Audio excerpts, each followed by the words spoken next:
This episode of Going Forward is brought to you by Optimizer, an award-winning PPC management tool used by advertisers worldwide.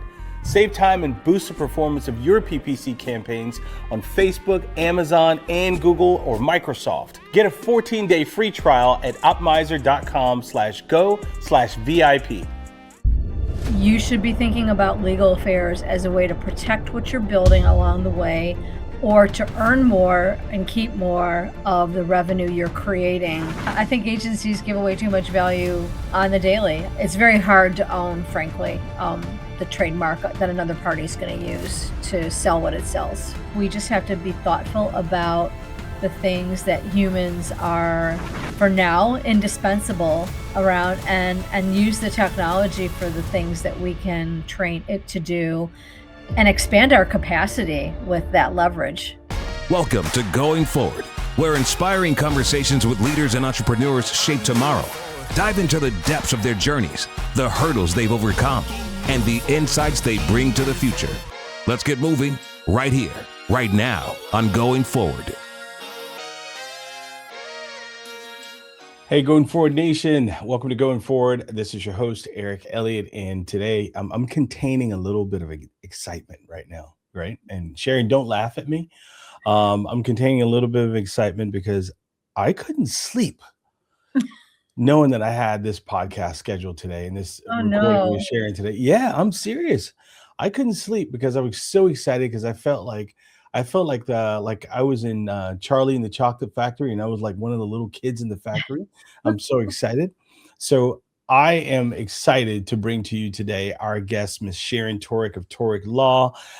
She is doing businesses in the agency world with legal and creative, where she focuses her national law practice on helping advertising, marketing, communication, and creative agencies protect their assets and turn their ideas into revenue.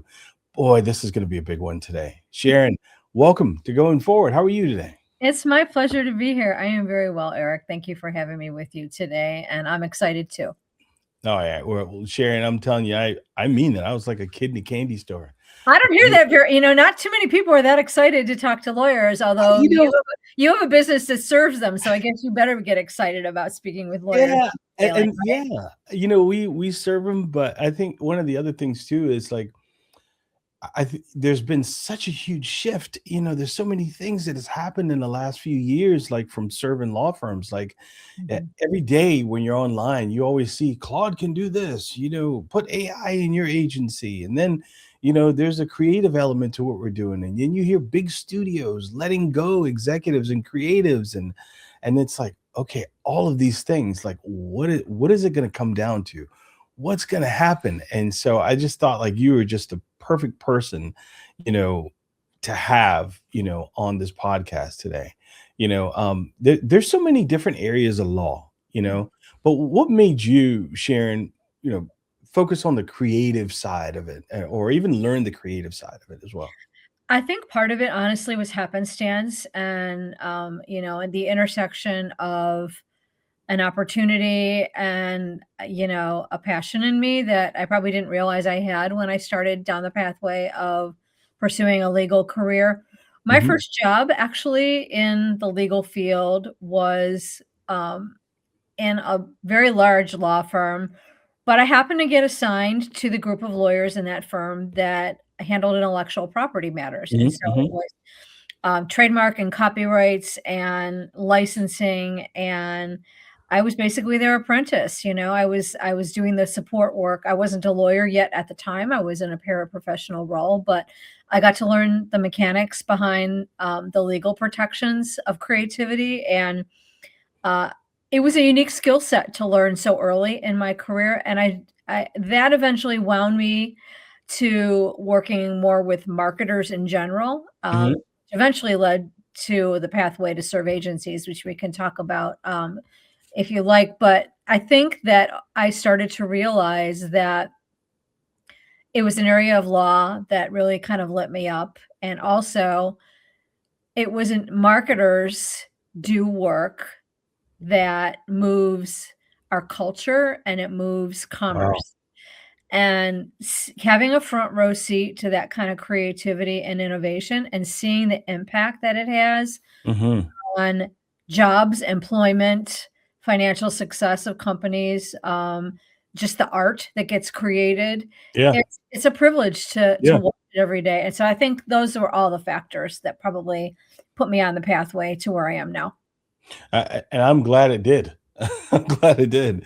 You know, a lot of creative people, we hear the word legal and Mm. and immediately we're thinking, something's wrong, right, Sharon?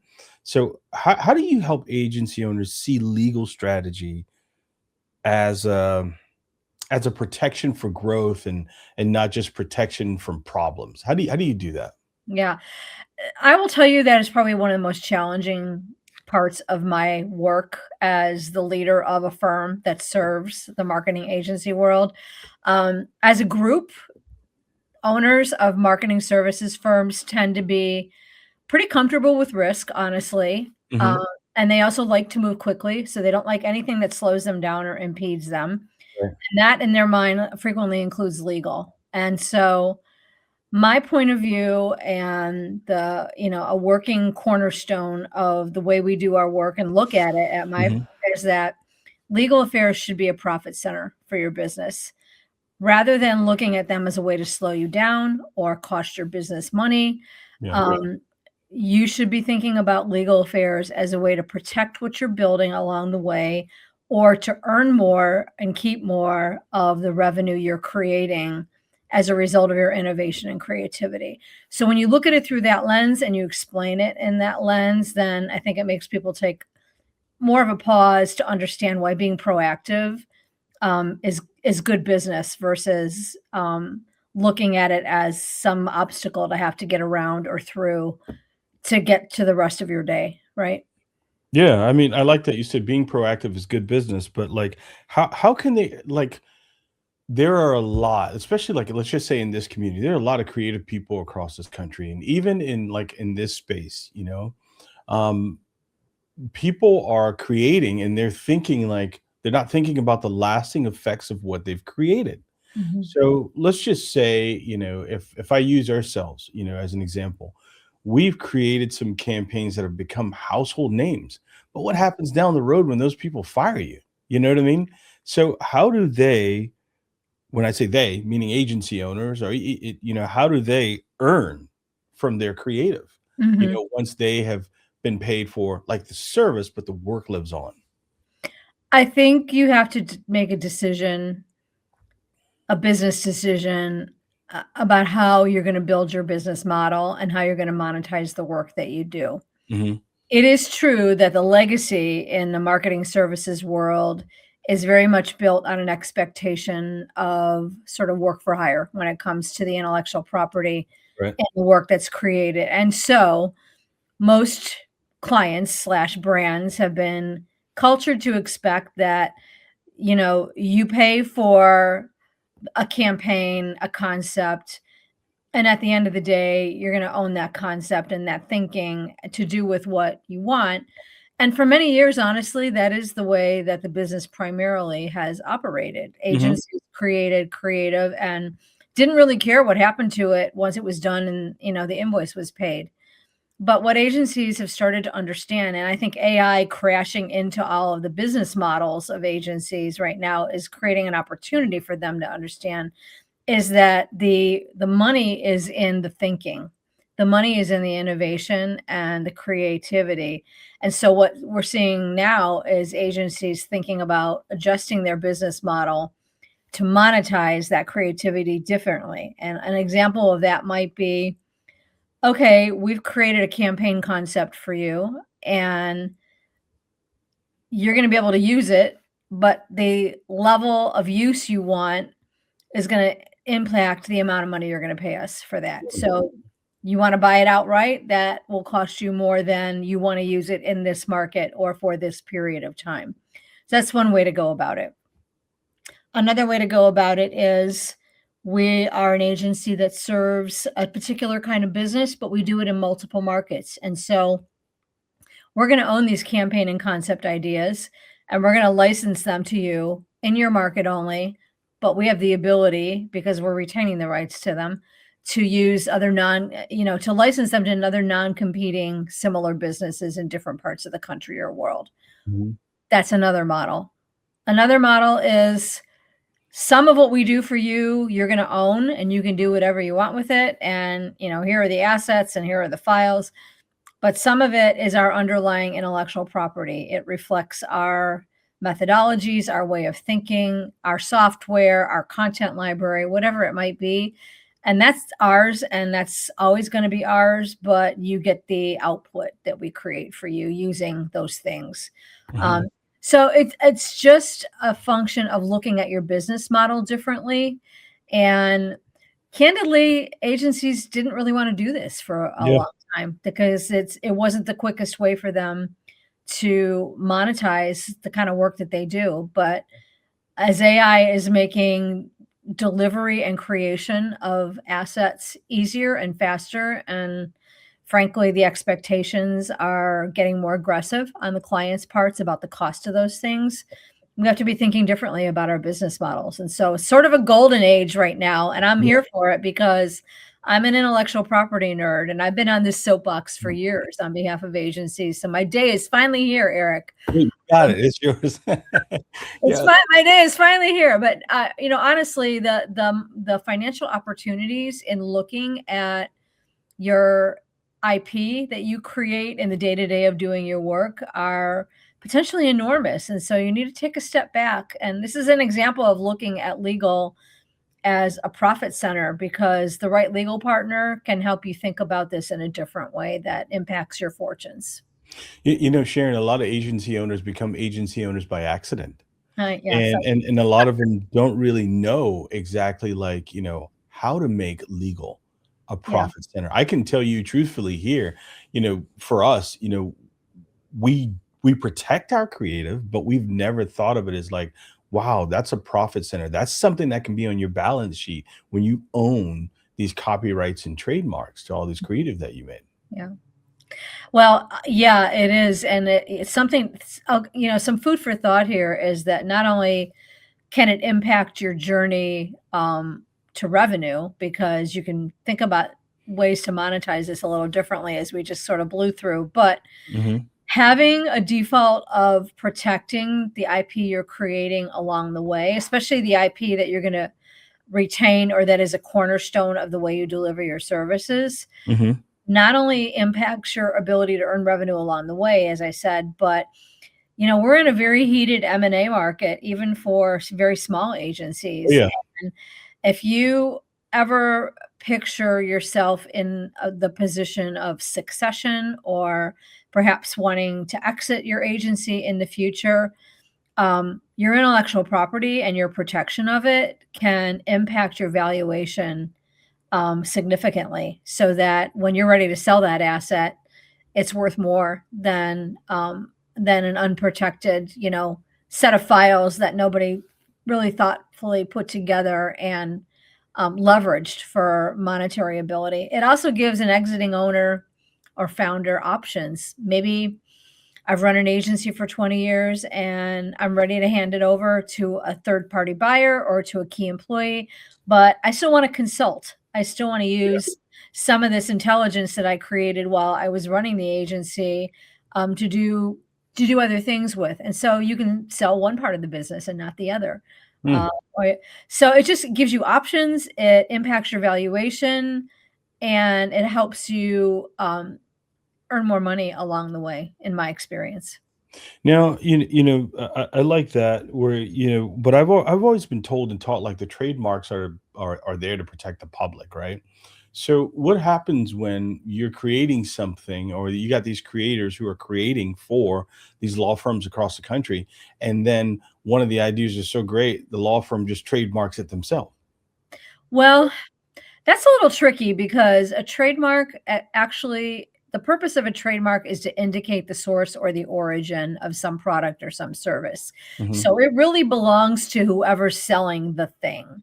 So the challenge there is some trademarks, some things like logos can serve as trademarks, but also be copyrightable because they are original artistic expressions. Mhm. And so Yep. that's where it gets into the confusing part.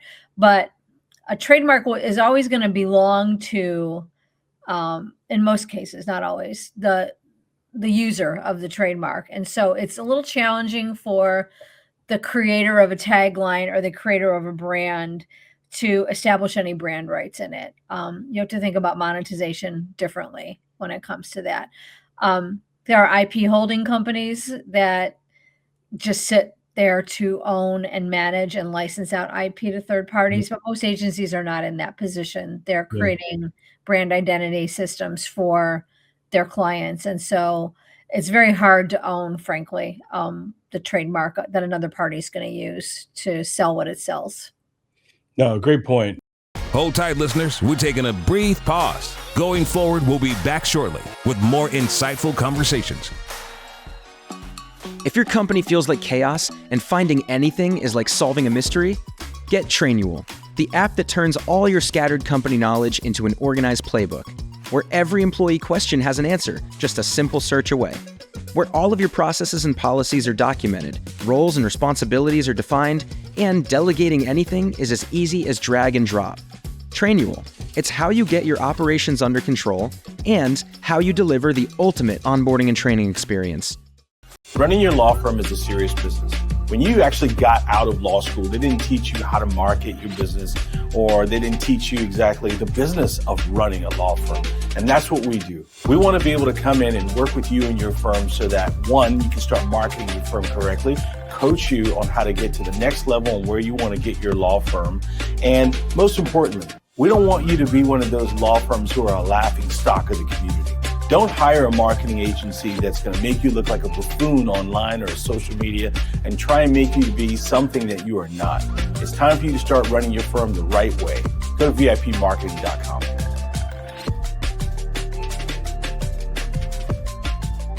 Welcome back to Going Forward. We hope you're recharged because we've got an exciting second half waiting for you. Get ready to dive deeper and be inspired. Let's keep the momentum going. You know, you work with all these agencies and creatives and creating ideas, campaigns, context, like we just talked about with intellectual property, like every day. It's like, what do agencies often fail to realize that they actually own? I think agencies fail to properly document and systematize their knowledge bases, and that's intellectual property. And the more you document it and systematize it, the more options you're going to have for monetization of it. We kind of use a triangle rubric here at the firm, at my firm, to look at intellectual property rights and how to harness them. One point of the triangle is brand. We just talked through that basically with the trademark protection that supports brands. One is content, and content can consist of software code, an original content library. It can consist of a system or a methodology. There are a lot of different ways. It can consist of learning and teaching. And so you've got content, and there are endless options, honestly, there. And copyright or trade secret protection usually serves to protect those things from a legal underpinning. And then you have transactions. That's the third point of the triangle. And what I mean by that is, what's the contract we're going to have with anybody outside of our agency to get them access to this? Is it going to be a license? Is it going to be an outright purchase? So it's transactions out. And what agencies a lot of times forget about is transactions in. And what I mean by that is, if you're using anybody to help you create on behalf of your client as an agency, any 1099 contractor, freelancer, strategic partner, you need well-documented relationships in writing with those folks, because without them, you may not own the IP to the work that they're creating for you. So it's brand, content, transactions. This is sort of our rubric for evaluating the intellectual property that an agency creates and what ways or options we might have to help them protect it. That, man, I tell you, it's almost like a Charlotte's Web of just different, it totally is. It's a flywheel also. It's so much. I mean, for someone listening, right? You know, and they own a law firm, marketing agency, video company, and I've seen law firms buy marketing agencies lately. Yeah. or creative business, what's the difference between having a good idea and actually protecting those ideas? I don't know that there is a difference, honestly. I think good means a lot of different things depending on your goals. Good could mean revenue producing, Mhm. good could mean impact creation, good could mean that it burnishes the brand overall. Mm. So I think your measurement has to be decided in advance. What do you want the creative work to accomplish? What do you want the campaign you've created to accomplish? And I think this is where things go sour a lot of times between agencies and clients, Mhm. honestly, is there's not because we've seen a lot of agency client relationships have to get salvaged Oh, or yeah. break apart and we help put them together. And what usually leads to churn or a relationship breaking down is there's no advance commitment or agreement on how we're going to measure success, right? What are the benchmarks Great we're going to point.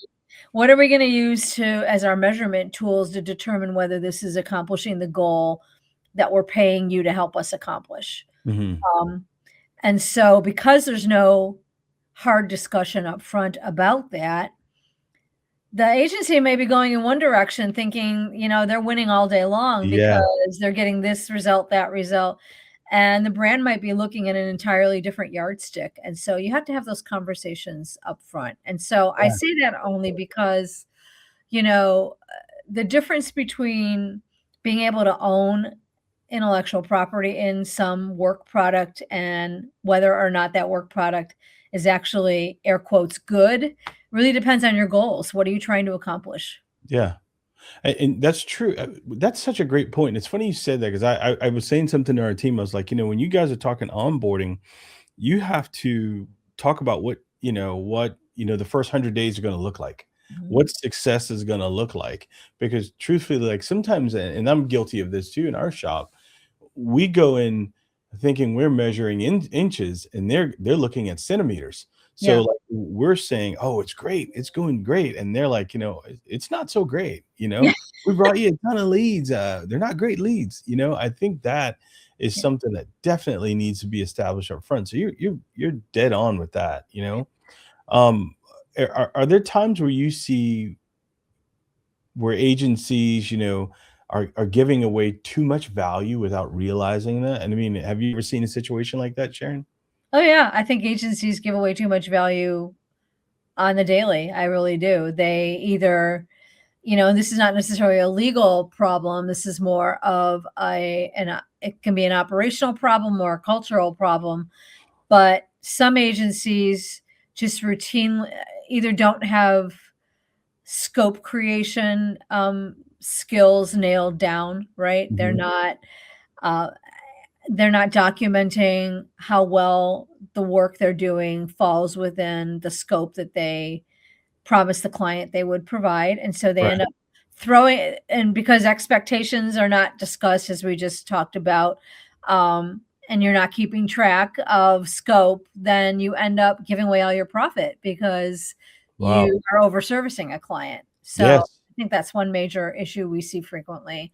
And then the other is, in not checking in with the client frequently enough to know while you still that you're off course while you still have time to course correct. Mhm. So it's great to have solid contracts, and that's what we're in the business of helping agencies do.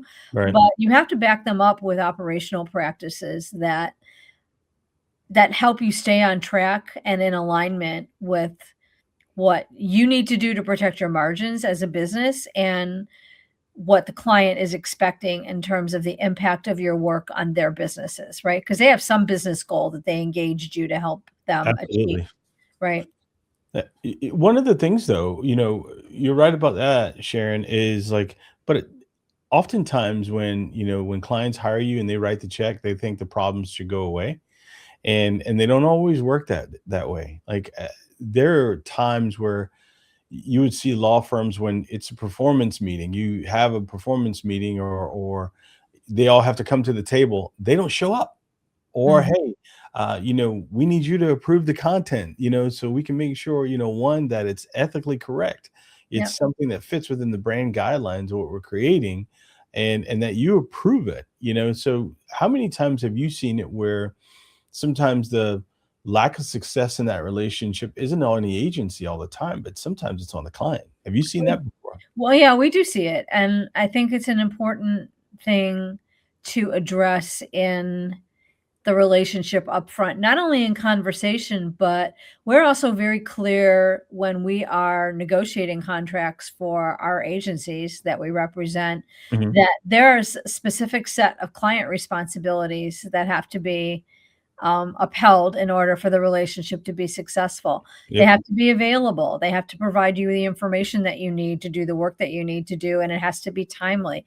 They have to approve what you need them to approve so that you're staying on schedule, not missing a media buying opportunity, not missing a deadline. They have to show up to meetings so that you can all discuss progress. And they have to do their own legal approval of the work that you do for them. You're not their lawyers, right? If Yeah. you're an agency. So I think we routinely make this a part of the mutual commitments that agencies and the clients they serve make to one another. Mhm. And those responsibilities and behavioral expectations should be discussed, and it should be prior to onboarding. I mean, Yeah. it should be reinforced in onboarding, but it should be upfront during the contract negotiation. No, I agree. Let's talk about, like, the deliverables. How should agencies think about the difference between deliverables? The final deliverable, the raw files, concept, strategies, systems, proprietary processes. How should agencies think about those when they are delivering work? I think you have to tie it back to what you've decided about your business model Mhm. and how you are monetizing the work that you create. If you are, if you're an agency that creates and assigns, then I don't think, honestly, other than recovering your administrative costs for packaging up files and things like that, we've had this debate for years, and we hear less of it now, honestly, about we don't want to give them the raw files. We don't want, Yeah, and it's a retention strategy, right? We want them to come back to us if we want new executions, or I think that, absolutely. yeah, I think that business model, candidly, is greatly pressured, and I don't see it, you know, with us for the long haul, because AI, frankly, is making it easy for the asset creation and execution to be done, autonomously or internally by the client. And so I think a better way to look at it is, if you've engaged us to do work and we've agreed at the beginning, and this is our business model, that the work is going to belong to you at the end of the day, and we've priced accordingly for it, right? Mhm, There should be a mhm. premium charge for that. Then include your costs for packaging up the assets and the files, and give them to the client, and hope that that engenders the goodwill that you're gonna need for them to come back to you for the next campaign. And I know some of your listeners are not gonna like that answer, but that that is the way that the industry, in my view, is moving. Yeah. If instead, and we're seeing some examples of some of the larger independent agencies doing this, but it works for small agencies too. Instead, if you are going to license your campaign concepts and the execution, then no, you're keeping your files. You're delivering the specific assets that are going to be used for whatever reason they're going to be used. And if they want more rights or they want more usage, then they come back to you and you figure that out and you price accordingly, for that exposure. And so it depends on your business model. Mhm. But I think the days of drawing a line in the sand around, you know, uh, packaging up and providing the base files for creative work, I think those are waning, honestly. And I would rather have a client ask an agency for those files than a client taking the end work product, dumping it into AI, and generating some sort of Derivative work from it. derivative work, synthetic assets, based on them. And my prediction is that that's what's gonna happen if you don't cooperate with them, and like I said, build it into your pricing and your revenue model. Don't give it away, but make it a part of the way you do business. You said something in the beginning of when you started telling us about that. one line. You talked about larger agencies, and smaller agencies as well.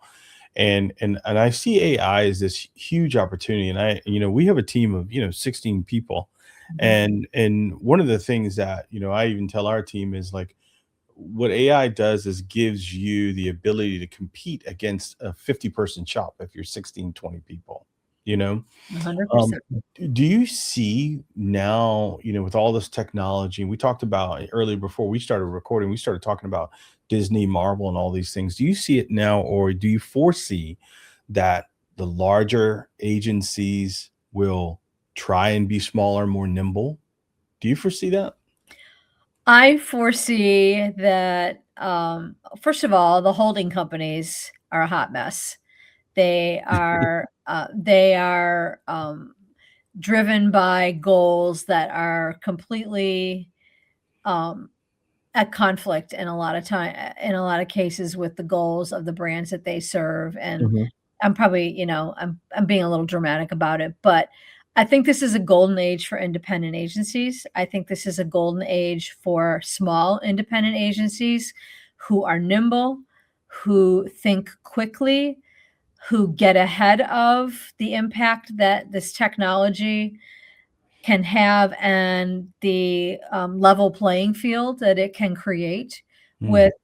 I think your 16-person agency today can function the way a 50-person agency um, could function in a very short period of time. You just have Absolutely.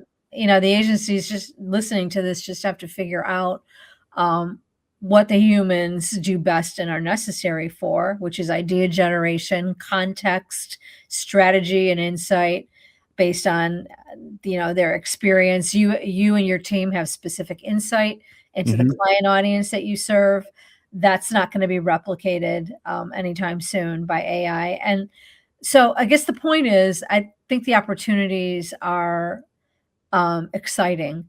And I think we have to push past our fear of what the technology means to the old business models that Yeah. and by the way, any law firms listening to this, we're not immune. This is coming for us too, and we have to think differently and more creatively about how we sell our value and create value for our clients also. So this is not just an agency challenge. This is a challenge for any knowledge-based business. But I for one am excited. I think we just have to be thoughtful about the things that humans are for now indispensable Yeah.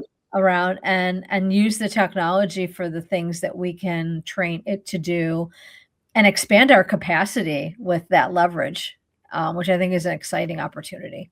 Well said, Sharon. Well said. You said earlier, normally, like the trademarks and slogans kind of stay with the people who are selling the service. But Mhm. what's a mistake that you see agencies make when they create a campaign, a phrase, logo, or something that becomes valuable? Do they just have to eat crow down the road and saying, looking at the car going by, like that was mine, at one point, what do they do there? I think agencies, well, I'm gonna indirectly answer your question by because I have to slide this in there. I think one thing that agencies could do to be a more effective partner to their clients and also save themselves some time and heartburn is have systems and processes in place for clearing trademarks or Hmm. work with a third party that can do that, or make certain that your client is working with a third party that can do that, because you don't want to spin your wheels or waste a lot of time developing a brand, a campaign, a slogan that ends up not being available or causing some sort of trademark problem. So I'm just Sure. sliding that in. That's my editorial there.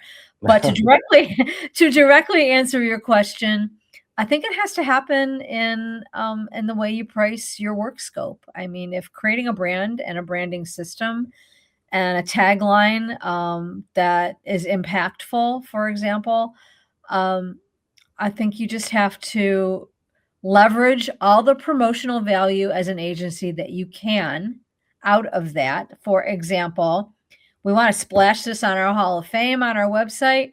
We Yeah. want to use it in a case study. we need to do X, Y, and Z with it, so that we can use it as a business development tool for our next piece of work with our next client. And that is really how you get your best leverage, because once it's out there in the world, can't pull it back. Yeah. And also it belongs to the brand that's selling the service or the thing that it identifies. I think that is so well said. What I want us to do is I want us to take a real quick short break, and we want to talk about. I know the lawyers are like, "How about us? We want some questions for us." So we're going to ask some questions on behalf of the lawyer folks too, as well. So we're going to take a break, and this is Going Forward. If you enjoyed today's episode, please take a moment to rate our podcast and share it with a friend. Every share, every comment, every rating propels us forward. For more content, insights, and updates, visit ericelliott.com. Remember, your journey, your story is what keeps us going forward. Until next time.